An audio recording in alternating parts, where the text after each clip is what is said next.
सुख जो है ना, धन में नहीं है। सुख हमारे अंदर है और उस सुख का मूल कारण क्या है? वह परमात्मा है। सुख धन में नहीं है, सुख हमसे है। मान लो आप बीमार हो जाओ और रसगुल्ला दिया जाए खाने को, बहुत बढ़िया क्वालिटी वाला, उसका स्वाद ले पाओगे आप?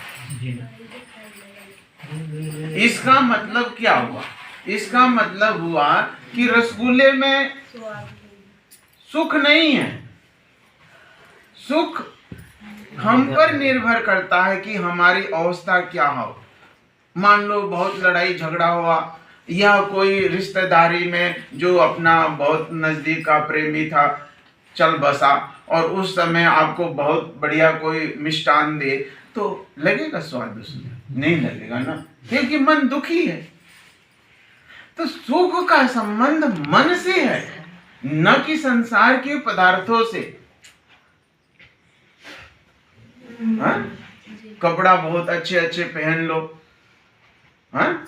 और एक व्यक्ति है जिससे आप नफरत कर रहे हो, घृणा कर रहे हो, वो आके आपको 1 लाख का वस्त्र दे दे, आपको सुख नहीं मिलेगा। फेंक के वो उठाकर फेंकोगे, क्योंकि उस वस्त्र से नहीं, उससे घृणा है आपको, और घृणा होने से वो वस्त्र में भी वो ऐसा दिख रहा है।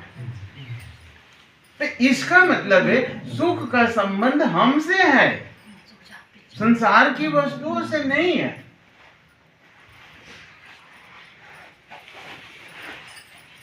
समझ गए ना? ये लोग भागते रहते हैं ना सुख जुटाने का, इनको वो जो सुख कैसे आता है उसका ही नहीं पता। हाँ? नींद लगती है ना तो रजाई दिखती है, गद्दी दिखता है क्या? खराटे आ रहे,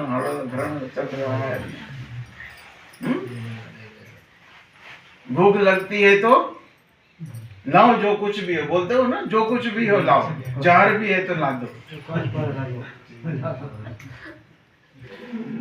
इसका मतलब ये है कि सुख का संबंध हमसे है। हम लोग क्या करते हैं, हमारा दुख का कारण क्या है कि हम सुख को बाहर में ढूंढते हैं। वहां चलो गप मार ले, वहां चलो कुछ खा ले, समोसे वमोसे, उसमें हम सुख उसमें नहीं है। और जिस दिन आप लोग इसको जान जाओगे कि सुख मुझ में है, संसार के पदार्थों में नहीं है, उस दिन आप सुखी हो जाओगे।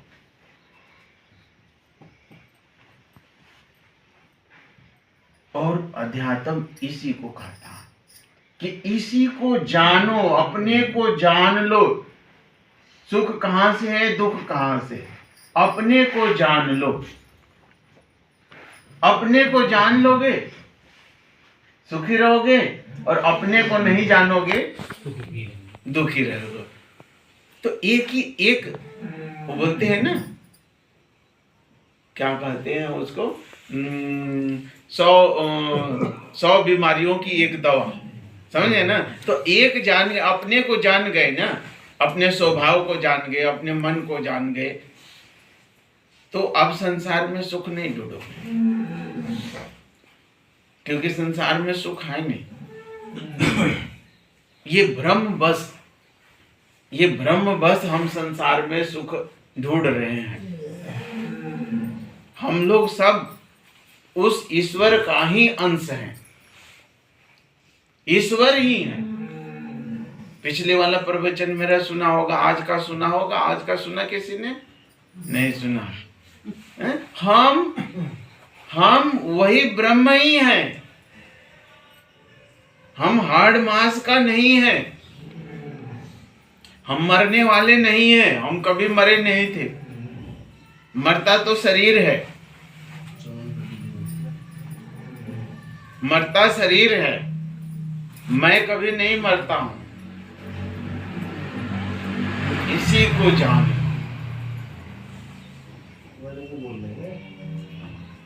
और जब इसको अब समझोगे तो अब जिसके लिए परेशान हो रहे हो ना, परेशान नहीं होगे।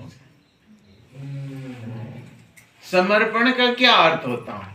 समर्पण का ये अर्थ नहीं होता है कि हमने समर्पण कर दिया, ये नहीं होता। जब आपके ऊपर सुख आए दुख आए, ठीक हो एकदम, जब सुख आए दुख आए दोनों में एक जैसा हो, समर्पण है, फिर तो समर्पण है। दुख में दुखी हो गए और सुख में नाचने लग गए, फिर तो समर्पण नहीं। इसलिए कहते हैं रात के बाद दिन आता है और दिन के बाद रात आती है, सुख के बाद दुख आवेगा, दुख के बाद सुख आवेगा। इसको जो जान गया वो सुख दुख से मुक्त हो जाता है। तो बंधन का कारण ही कर्म ही है और मुक्ति का भी कारण कर्म है। इसलिए कर्म में केवल भाव को बदलना। और भगवान कृष्ण गीता में कुरुक्षेत्र के मैदान में यही उपदेश दे रहे हैं कि तुम उस परमात्मा को साक्षी मान के युद्ध में उतर जाओ।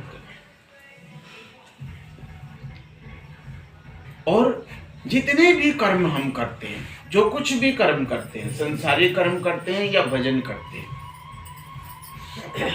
उसका सुख और दुख अर्थात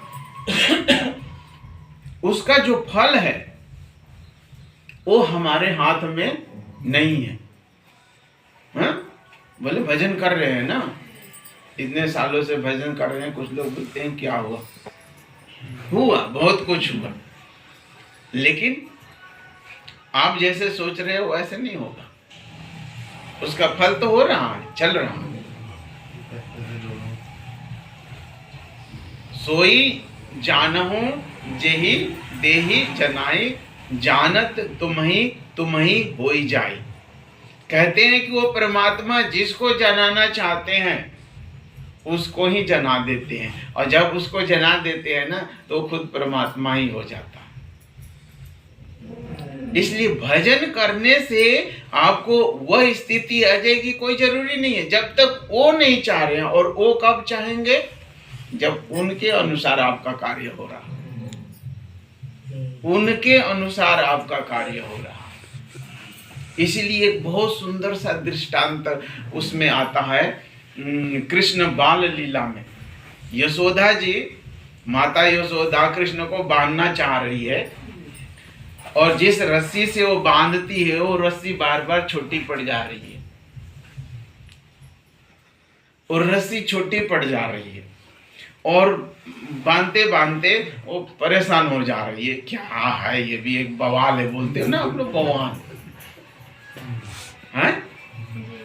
तो परेशान हो जाती है क्योंकि वो बनना नहीं चाह रहे, वो बनना नहीं चाह रहे, और देख रहे हैं, जब भी देखते हैं कि माँ परेशान हो गई, बोले बांध लो। कहाँ देते हैं, बांध लो, बस उसी रस्सी से वो छोटी ना पड़े, उसी रस्सी से बच जाता, उसी रस्सी से बन जाते हैं। इसलिए आपका काम है भजन करना। कहाँ पहुंच गए कहाँ नहीं पहुंचे उसकी चिंता नहीं कर। जिस दिन पहुंचोगे ना सामने, कर्म का फल आपके हाथ में नहीं। आप भाव क्या है आपका, अगर बांधना चाह रहे हैं तो नहीं बनने का, बंध जाओ ना, बंध जाएंगे।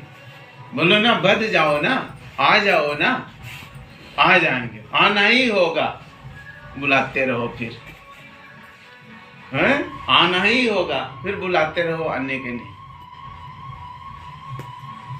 इसलिए इसको दृष्टांतों को अगर हम समझ जाए ना तो एकदम परिवर्तन हो जाए। किससे क्या मांगना है, किसके पास जाके क्या कहना है, इसकी हमें समझ होनी चाहिए। लोग महात्माओं के पास जाएंगे, गुरुओं के पास जाएंगे, देखो ना इसमें सोना चांदी है क्या, हीरे जवाहरत है क्या, पता ही नहीं है उनको कि संत महात्मा के पास जाके क्या कहना चाहिए, क्या पूछना चाहिए, क्या नहीं पूछना। मेरे बेटे का भाग्य देख लो ना क्या हो, बेटे का ब्याह कब होगा, नौकरी कब लगेगी, और कई लोग तो ये भी कहते हैं कि हमें संतान कब होगा बता दो। अरे हमें क्या पता तुम्हारा संतान कब होगा। मतलब अति कर देते हैं। तो किसके पास जाके क्या कहना चाहिए, इसका ज्ञान होना चाहिए।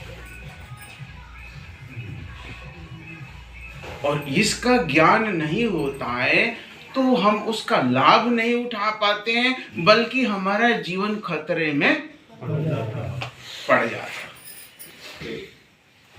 इसलिए इसका ध्यान रखना है, किसके पास हम जा रहे हैं, वहां कौन सी बात कहनी चाहिए, क्या कहना चाहिए। इसका बहुत सुंदर दृष्टांत है महाभारत में। जब युद्ध शुरू होने वाला होता है, उससे पहले दुर्योधन और अर्जुन कृष्ण के पास जाते हैं।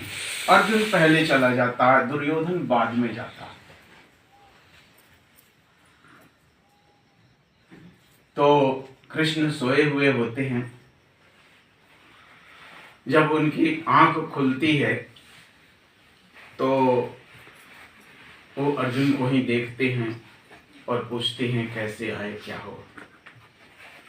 लेकिन दुर्योधन कहता है मैं बड़ा हूं और मैं पहले आया हूं। तो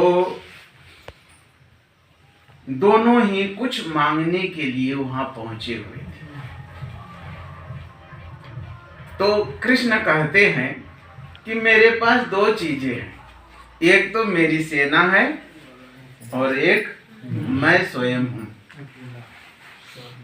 तो पहले वो दुर्योधन को कहते हैं भाई बड़ा हो तो तुम ही मांग लो, तुम्हारी बात सही रहेगी। एक तरफ मेरी सेना है और एक तरफ मैं हूं, चुन लो किसको चुनना है। तो बड़ा खुश होता, पहले तो इतना खुश होता है दुर्योधन कि मुझे पहला मौका मिला है और मैं चांस मार लूं, हैं? तो खुश इतना होता है, बोलते मुझे सेना ही दे। और अंदर इतना खुश हो रहा है, दिखा तो नहीं पा रहा है वहां, लेकिन इतना अंदर से खुश हो रहा है कि मैं तो बाजी जीत ली। और अर्जुन कहता है भगवान हमें तो सेना होना नहीं, हमें तो आप ही चाहिए, आप हैं तो सब है। तो फिर कृष्ण भरमा रहे हैं, फिर कह रहे देखो भैया मैं शस्त्र नहीं उठाने का। बोले कोई बात नहीं, शस्त्र मत उठा, हमें तो आपसे मतलब, हमें शस्त्र उठाने का मतलब नहीं। और जय किसकी हुई? अर्जुन की ही जय हुई। सब कुछ पा करके, पूरी सेना पा करके भी परास्त हो गया। समझ रहे? तो ये हाथ दिखा लो, मुंह दिखा लो, बेटा की शादी करवा लो, नौकरी लगवा लो, ये सब यही रह जाने। वो चीज मांगो जिससे जीवन कृतार्थ हो जाए। ज्ञानी लोग बोलते हैं कि मांगने के बाद फिर दोबारा मांगना ना पड़े।